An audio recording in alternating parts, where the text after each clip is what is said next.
Bonjour Paul, Eh bien, bonjour Lucie et bonjour à ceux qui nous écoutent. merci infiniment d'avoir accepté ce recueil de témoignages, je suis ravie. Ah bien, écoute, je suis enchanté aussi si ça peut contribuer à permettre à des jeunes ou des moins jeunes personnes à accepter l'idée que parfois les difficultés du début de la vie ne sont que des difficultés qui nous font grandir. Ce sera avec un grand, grand plaisir. Écoute, dans un premier temps, pour les gens qui ne te connaîtraient pas, est-ce Mhm. que tu pourrais, s'il te plaît, te présenter? Oui, avec, avec excuse-moi, j'ai un truc dans la gorge. Avec grand plaisir. Alors, moi, je m'appelle donc Paul Pironnet. Je suis animé depuis plus de 35 ans par la formation et l'accompagnement de personnes qui sont souvent dans des transitions de vie.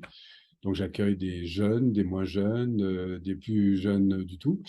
Et, euh, et en fait, toute l'année, mon job consiste par le biais du développement personnel d'une manière très large, de la communication, à offrir aux gens des outils pour être un peu plus acteurs, auteurs, créateurs de leur vie, et puis surtout retrouver parfois le courage, parfois un peu plus de considération d'eux-mêmes, et puis surtout d'accueillir l'idée que la vie est belle et qu'on peut construire, même si on a à faire parfois à des situations un peu compliquées, on peut co-construire avec ces situations pour finalement se révéler.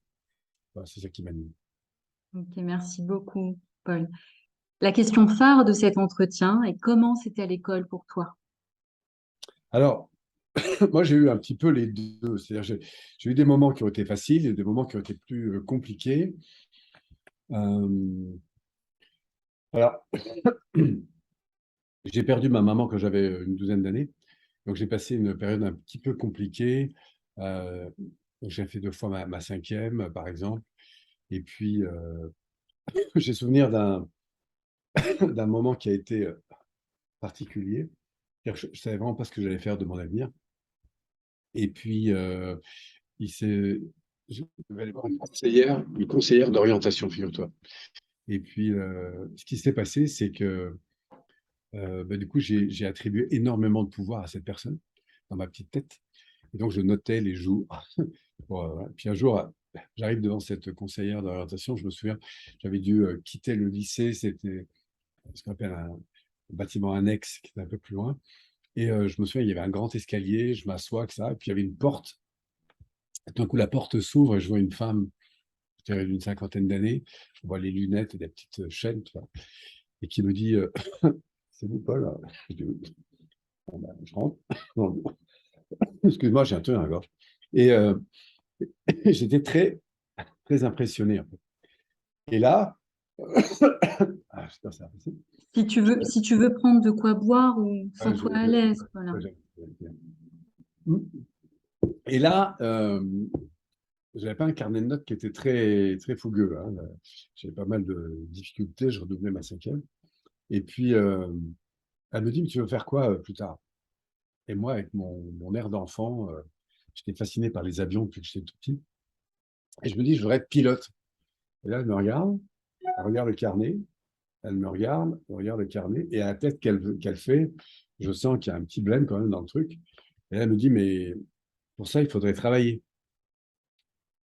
Et à ce moment-là, moi, j'avais déjà l'impression de donner beaucoup, en fait.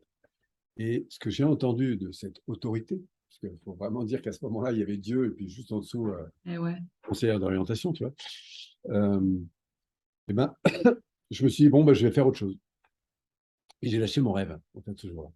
Alors, c'est pas de sa faute que j'ai lâché mon rêve. J'aurais pu aussi me dire, bon, ben, ma cocotte, tu vas voir, on en reparle dans quelques années, puis on va voir qui va réussir.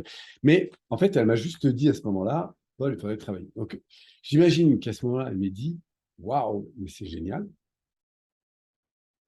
Parce que si tu as un rêve d'être pilote, bah, c'est juste possible, en fait, mon petit peu.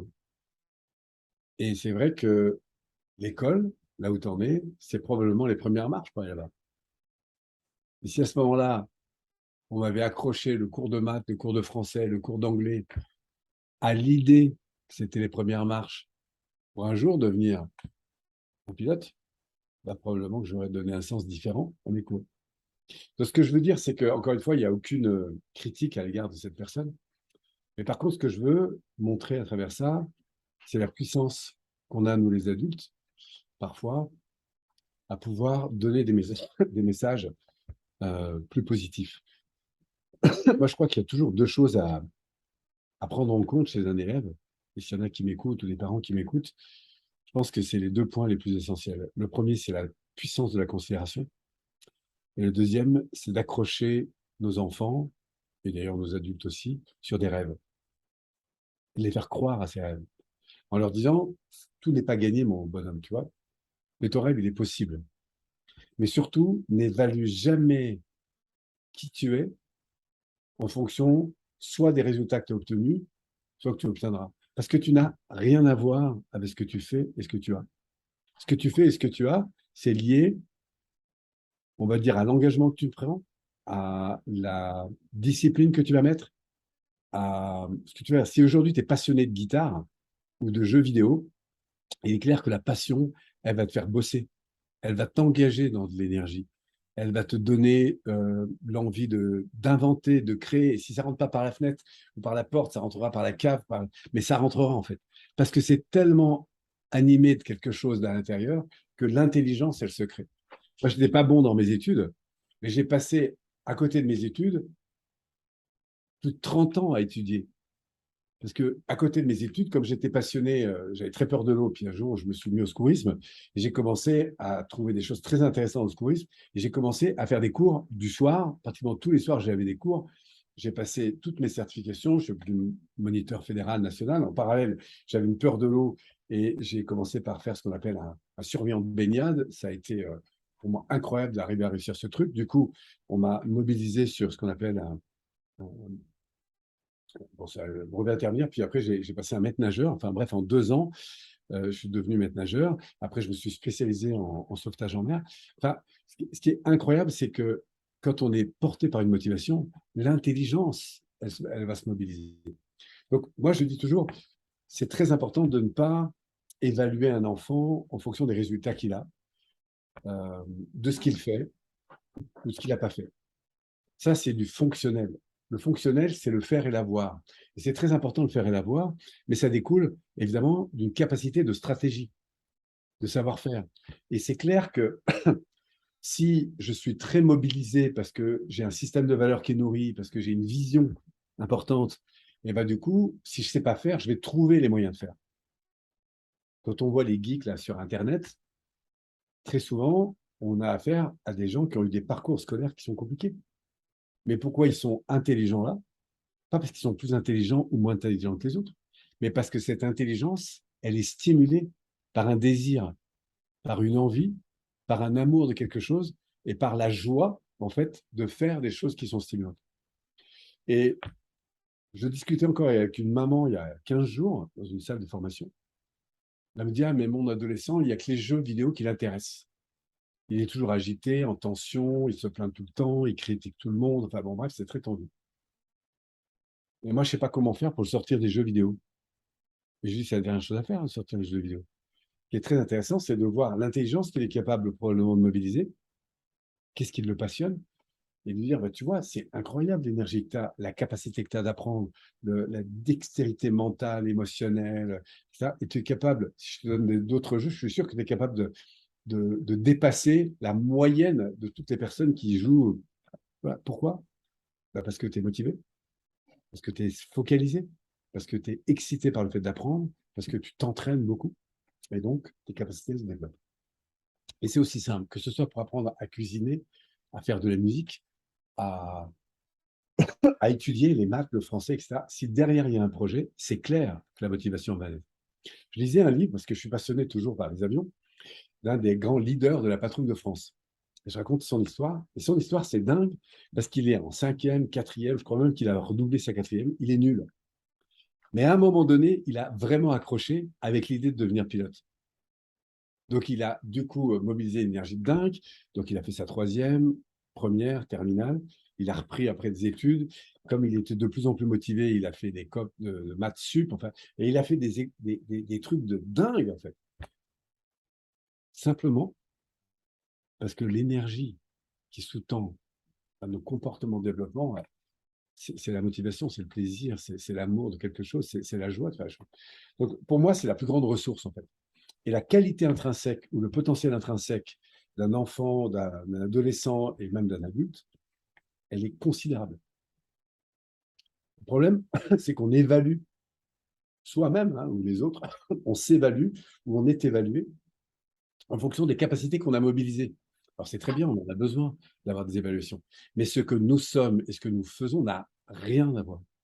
Et je pense que c'est très important quand on est manager, quand on est parent, quand on est éducateur. Je pense à discuter avec un entraîneur qui s'occupe de jeunes qui font du tennis, et notamment d'un qui est assez haut niveau. Et il a évidemment une ambition très forte de gagner des tournois. Et il m'expliquait au mois de juin que bah, justement, ça fait plusieurs fois que son, son joueur, je crois qu'il a raté 4 ou 5 matchs de suite. Et il me dit, qu'est-ce que je fais pour l'autre? Je lui dis, la première chose à faire, c'est à vraiment dissocier le potentiel interne, le désir. Ça, il est directement proportionnel au désir. Si tu veux quelque chose, tu peux l'avoir. Donc ça, c'est ça pour moi le potentiel. C'est le désir immense que j'ai d'aller chercher, de répondre à un système de valeurs, qui est de progresser dans un domaine, dans un autre, ou d'atteindre un objectif. Et ce désir est très fort. Et de lui rappeler que ce désir-là, il est là, son potentiel. C'est le désir de gagner, l'envie de gagner, le plaisir de jouer.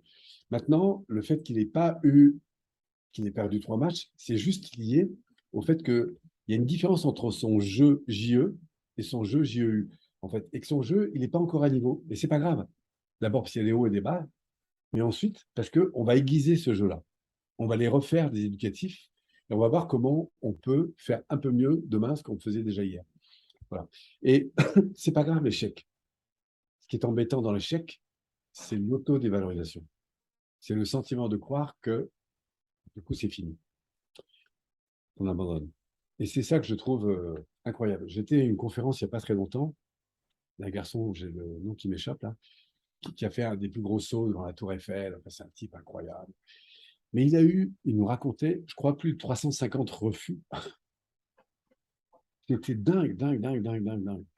Et l'intelligence qu'il a mis, qu'il a œuvré pour pouvoir faire face à chaque fois à ces problématiques et réussir son enjeu. Et c'est ça que je crois qui est fantastique, c'est que le potentiel humain, il est vraiment dans le désir de nourrir une valeur et d'aller accrocher un projet.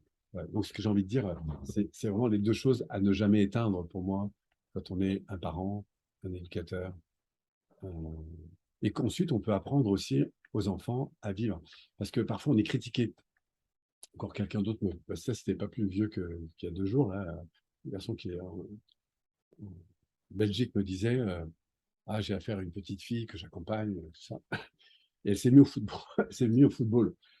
Sauf que tous ses copains se sont moqués d'elle parce qu'elle s'était mise au football. Donc elle rentre à la maison et puis moi j'interviens avec elle.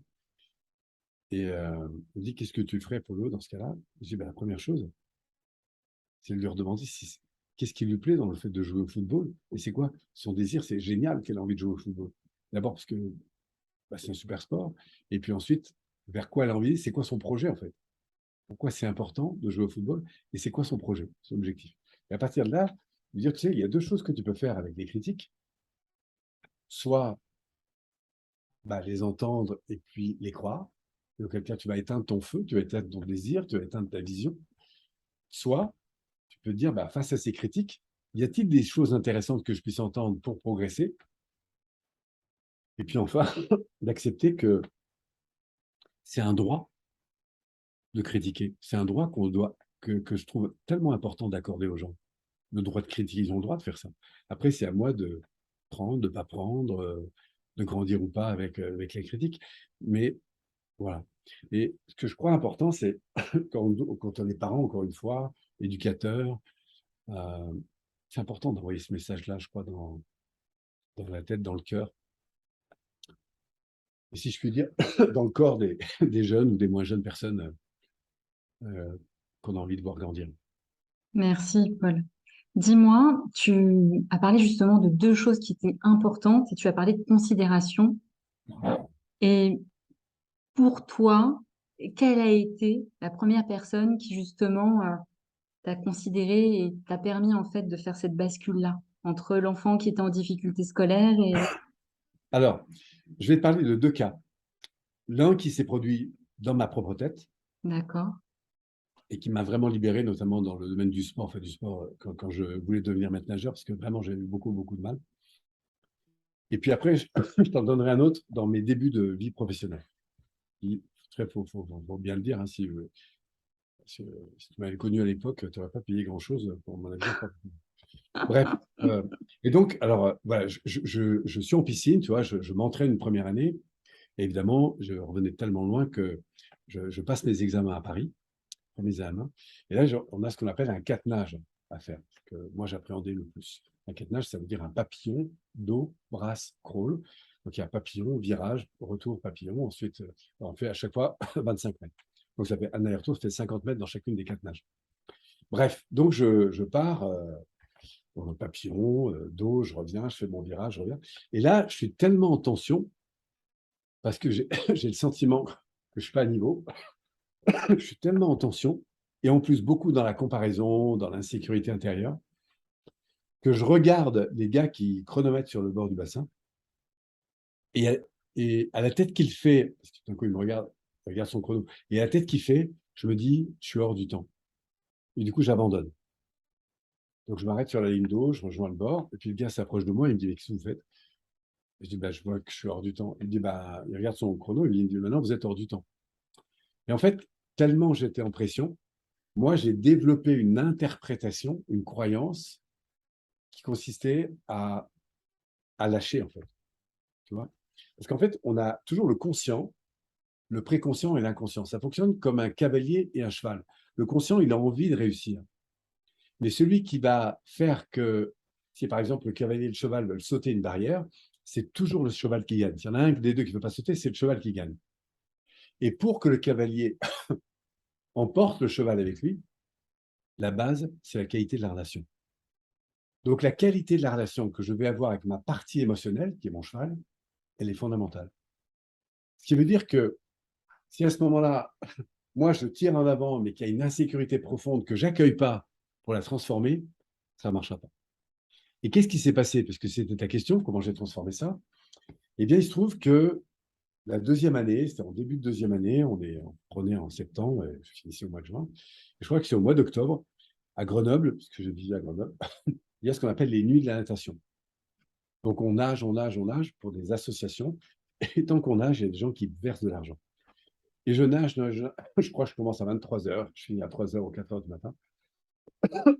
Et je reçois, quelques jours plus tard, heureusement c'était suivi de vacances, un petit diplôme, comme ça, une petite certification. Et je crois que j'avais fait 7850 mètres, un truc comme ça en piscine. Waouh. Et là, je tombe de ma chaise. Et je reviens une semaine après, je tombe dans la même piscine de Vaucanson à Grenoble. Je me retrouve sur un des cubes de départ, là, et j'entends, puisqu'on reprenait les cours, j'entends le gars qui nous entraînait dire, bon, bah, les gars, vous partez pour un 400 mètres papillon, d'échauffement. Et moi, dans ma tête, à ce moment-là, je suis dans la même piscine et je réalise que j'ai fait 8780 ou 50 mètres, je ne sais plus. Et là, dans ma tête, il y a un truc qui se passe. C'est ce qu'on va appeler, nous, un changement de croyance, disait autrement, un changement de référence. Je me dis, mais en fait, c'est rien du tout. Et au ce moment-là, je me jette à l'eau, je fais mon plongeon de départ. Et je pense que, et c'est là que le cheval a c'est que je rentre dans l'eau, je suis complètement détendu et je sens comme jamais la glissée, le relâchement en nageant, etc., etc. À tel point que l'entraîneur vient me voir à la fin, il me dit, Polo, mais qu'est-ce qui t'arrive? Je t'ai jamais vu nager comme ça. Et là, il y a eu un déclic incroyable et mes performances. Excellent. Pourquoi? Parce qu'il y a eu, je pense, à l'intérieur de mon corps, une sensation de relâchement, d'apaisement, de quelque chose qui s'est passé. Donc j'aurais plus conscience aujourd'hui qu'à l'époque parce que j'étais moins connecté à mes émotions. Mais voilà. Donc ça, c'est le premier exemple d'un auto-changement. Et donc, c'est vraiment lié, je crois, à ce sentiment intérieur. Ce qui est très important, c'est le sentiment intérieur. Et je disais toujours, ce cheval, il faut savoir l'accueillir quand on a peur, quand on est angoissé, quand on a de la colère, quand on a de l'irritation. Et c'est ce qu'on va faire, nous, en tant qu'accompagnants. C'est qu'est-ce qui se passe pour toi? Inspire et dis-moi ce que tu ressens. Et si tu te sens angoissé, OK, qu'est-ce que ça révèle d'important? C'est à quel point tu as envie de trouver de la sécurité, c'est à quel point tu as envie de réussir. Et ben maintenant, on va les connecter, ce truc-là. Et si tu réussissais, ça se passerait comment, toi? Et là, on va essayer de faire passer un gap, c'est ce qu'on fait dans notre métier. Alors après, il y a une deuxième cas, c'est que quand j'ai démarré la formation, donc moi je venais de sauvetage en mer, je sortais un peu de l'armée après que j'ai fait assez tard, et j'avais fait un peu de formation, développement personnel, d'abord pour intervenir au niveau des équipes que je manageais en Côte d'Dangereuse. Et puis après, j'ai eu vraiment un coup de cœur pour le développement personnel. Et à tel point qu'à force d'être dans des groupes, différents milieux de la psychologie humaniste à l'époque, et à force d'être au contact de formateurs, un jour, je vais en voir un qui m'inspirait beaucoup et je lui dis, écoute, Michel, j'aimerais bien te rencontrer pour parler un peu de cette éventualité de devenir un jour formateur. Bref, je monte en stop, j'étais à Grenoble, je monte en stop à Compiègne, il habitait là-bas, et je passe 1 ou 2 jours à attendre chez lui pour demander. Puis arrive le moment, et je dis, voilà, Michel, bah, en gros, moi, j'aimerais bien devenir un jour formateur, est-ce que tu crois que c'est possible? Et là, j'avais pris mon cahier avec moi, mon truc, je pose sur la table. Il me dit, bah, Paul, il faut 2 choses. J'ouvre mon cahier, je commence à prendre mon crayon. Et il me dit, la première, c'est t'en as envie. Et là, j'ai une explosion de joie intérieure. Parce que je me dis, ça, c'est sûr que c'est déjà acquis. Moi, je pensais qu'il allait me parler de choses incroyables. On dit, ah, ouais, super, ça c'est clair, au moins 50%. Et j'attendais la deuxième avec beaucoup de. Et là, il me dit, bah, que tu y crois. Je dis, c'est tout. Je m'envoie en train d'écrire que j'y crois. Il me dit, c'est tout. Et puis voilà, j'ai fermé mon cahier, j'ai repris le train dans l'autre sens et je suis reparti. Avoir envie, je l'ai découvert tout de suite à quel point c'était important. Je savais que c'était acquis. Y croire, j'ai mis un peu plus de temps à accepter ça.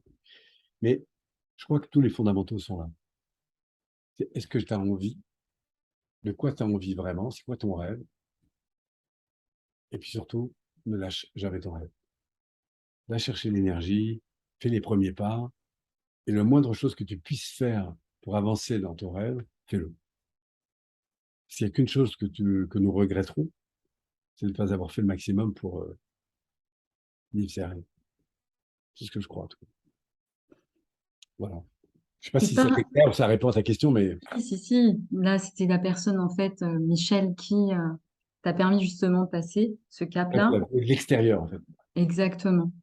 Maintenant, en termes de scolarité, pour les Mhm. jeunes qui vont écouter, les parents, euh, quel était ton rapport avec les évaluations, toi, à l'époque? Alors, il y a eu deux zones. Et une première où quand j'étais évalué, comme j'avais beaucoup peur du regard de l'autre, j'avais toujours un doute et je le vivais toujours comme quelque chose de, de dangereux, en fait. Mais je n'avais pas fait le distinguo. C'est-à-dire que moi, dans ma tête, quelqu'un qui m'évaluait, c'était toujours voir où il y avait des erreurs. Et du coup, euh, bref, c'était dangereux, psychologiquement dangereux. Et puis un jour, je me suis retrouvé, quand j'avais 16 ans, à non, un peu plus tard, je ne sais plus dans quel examen, je me suis retrouvé examinateur en fait. Et ce D'accord. truc-là, je me suis dit, c'est la première fois où dans ces positions, j'avais envie d'aider le candidat. Et je crois que je crois que la première fois, je m'étais mis à la plongée, un truc comme ça, et je faisais un passage de BE ou je sais pas quoi. Et j'avais dit, mais tu sais, on n'est pas là pour te planter, garçon, on est là pour t'aider et faire en sorte que tu réussisses, en fait. Et ce jour-là, ça a été un déclic pour moi, c'est de D'accord. réaliser qu'un examinateur, la plupart du temps, il se mobilise du temps, de l'énergie, parfois des années de travail, pour m'évaluer, en fait. Et qu'en fait, sa notion, c'est pas de me planter. La notion, bah, c'est de pouvoir me donner un feedback, en quelque sorte, sur là où j'en suis, en fait. Donc, mon rôle, c'est juste de m'éclater à donner le meilleur de moi-même. Et puis après, d'avoir quelqu'un de bienveillant. Et ça, c'est très important parce que j'ai plus du tout vécu les examens de la même façon. D'accord. Intéressant, super intéressant ce que tu dis. Et justement, par rapport, tu parlais de natation, mais quand est-ce que tu as eu ce déclic-là? Quand Alors, est-ce quelle a été la situation qui t'a permis d'aller vers cette voie? en fait, tout a commencé avec un surveillant de baignade, où j'ai un copain qui me dit, bon, bah voilà, c'était dans la même association où je faisais du secourisme. Il me dit, tiens, Polo, viens. Thierry s'appelait, je m'en souviens encore, j'avais 14 ans, 15 ans. Et il me dit, viens, viens, tu vas voir, ça va être très sympa. Alors, il m'a tellement bassiné que j'y suis allé un premier week-end. Et franchement, à la fin du premier week-end, je me dis, non, mais laisse tomber. Je crois que je ne reviendrai jamais, ce truc-là. J'avais bu la tâche, je ne sais pas combien de fois. Enfin, bon, bref, c'était compliqué. Et puis, il y avait le deuxième week-end, là, 15 jours après. Et là, il m'a rebassiné comme c'est pas possible, mon pote. Je le remercie encore. Et il m'a dit, écoute, Polo, le seul risque que tu prends, c'est de réussir. C'est le seul. Parce que si tu viens pas, tu as déjà échoué. En fait. Alors, donne tout, et on ne sait jamais. Et je suis venu, en fait. Et je ne sais pas comment j'ai fait, mais je suis arrivé à aller faire ces 25 mètres, plonger de 3 mètres, ramener un mannequin dans le temps qu'il fallait et dans les techniques qu'il fallait. Enfin bref, j'ai tout donné.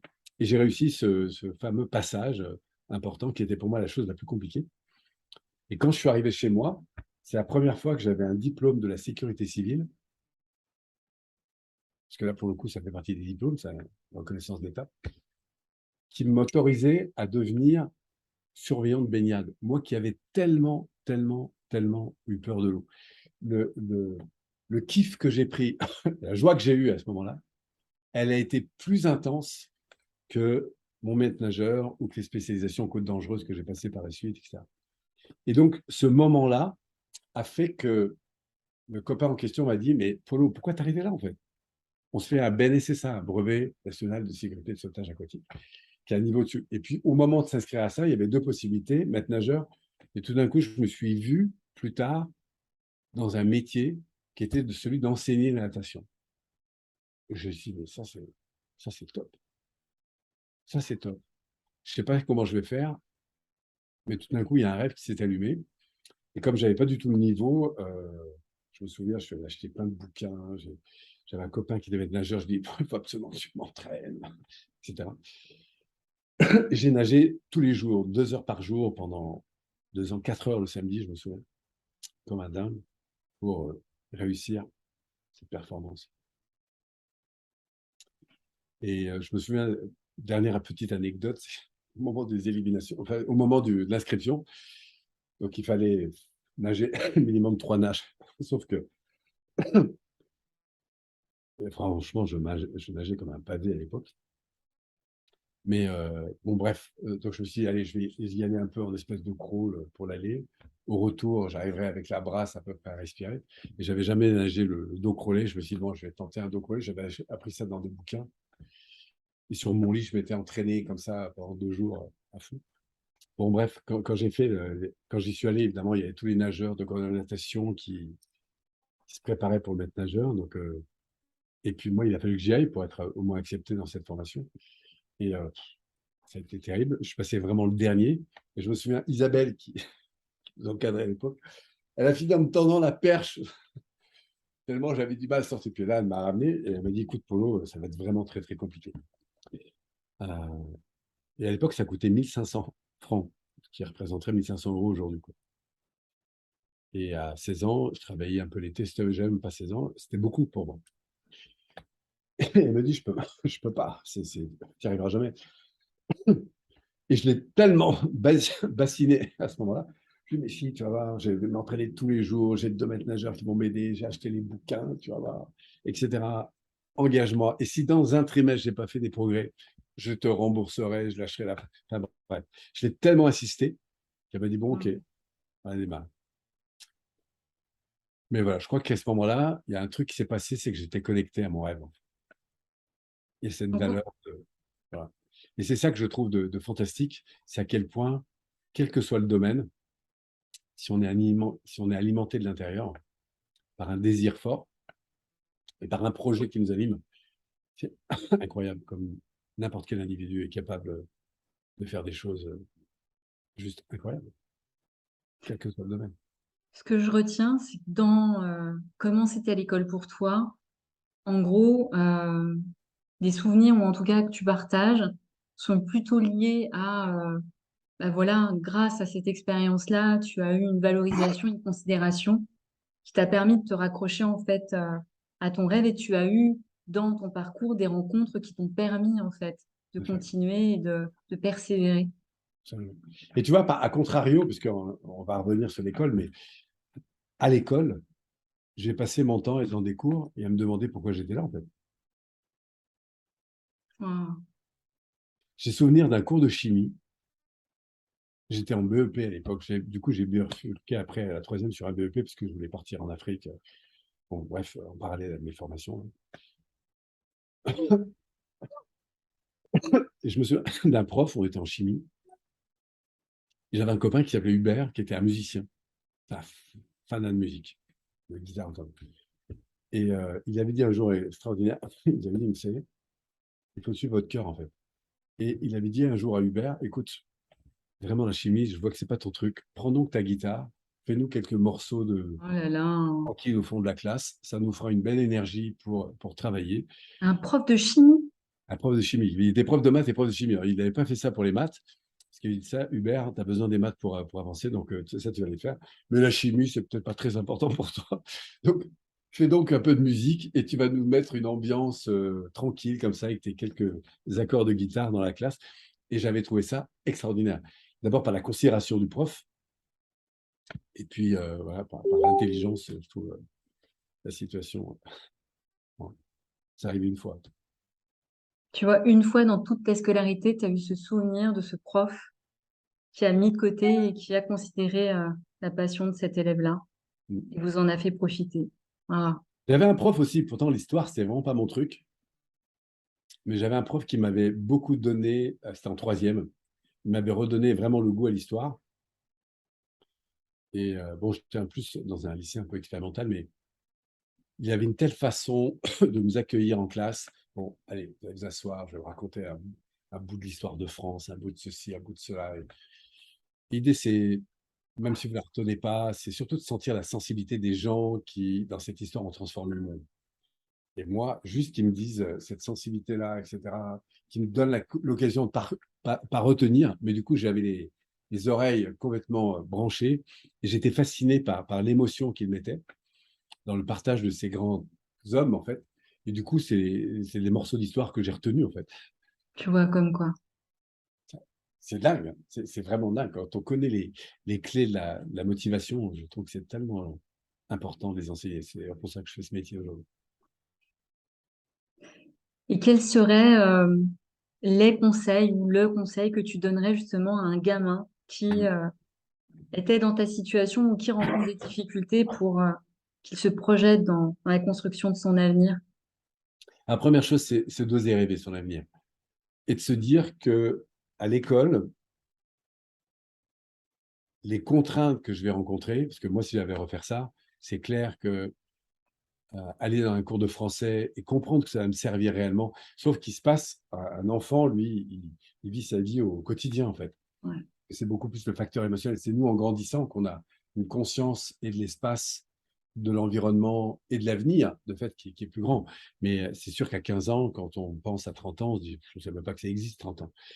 Alors, du coup, c'est plus de raccrocher l'enfant à ses rêves. À quoi j'aspire à 20, 25 ans, 30 ans, dans 10 ans, en fait, ou dans 5 ans, ou dans 10 ans? À quoi j'aspire? Et comment je peux m'entraîner, en fait, dès aujourd'hui à faire face à ces contraintes? Alors, parfois, c'est vrai que faire des cours qui n'ont pas de sens, c'est compliqué, mais la vie, c'est une salle d'entraînement, en fait.